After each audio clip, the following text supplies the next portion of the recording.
മഞ്ഞൾ പുഴുങ്ങുമ്പോഴുള്ള ഒരു നാടൻ രീതിയെക്കുറിച്ച് അറിയാമോ? മഞ്ഞൾ പുഴുങ്ങാനിടുമ്പോൾ അതിലേക്ക് ഒരു പിടി നെല്ല് കൂടി ചേർക്കുന്ന പതിവ് നമ്മുടെ പഴമക്കാർക്കിടയിലുണ്ട്. അതിൻ്റെ ഉപകാരവും ഗുണവും എന്താണെന്ന് നോക്കിയാലോ? മഞ്ഞൾ കൃത്യമായി വെന്തോ എന്ന് മനസ്സിലാക്കാൻ നെല്ല് സഹായിക്കും. വെള്ളം തിളച്ച് മഞ്ഞൾ വേവാകുമ്പോൾ അതിനോടൊപ്പമുള്ള നെല്ല് മലർന്ന്, അതായത് പൊരിഞ്ഞ് വരുന്നത് കാണാം. നെല്ല് മലരായാൽ മഞ്ഞൾ പാകമായി എന്നാണ് അർത്ഥം.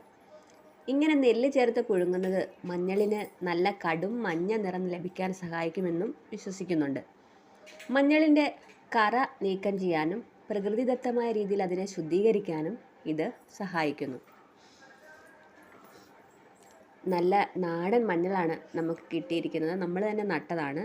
അപ്പോൾ മായമില്ലാത്ത മഞ്ഞൾ നമുക്ക് കറികളിലും മറ്റും ഉപയോഗിക്കാൻ ഇത് ഒത്തിരി ഗുണകരമാകും.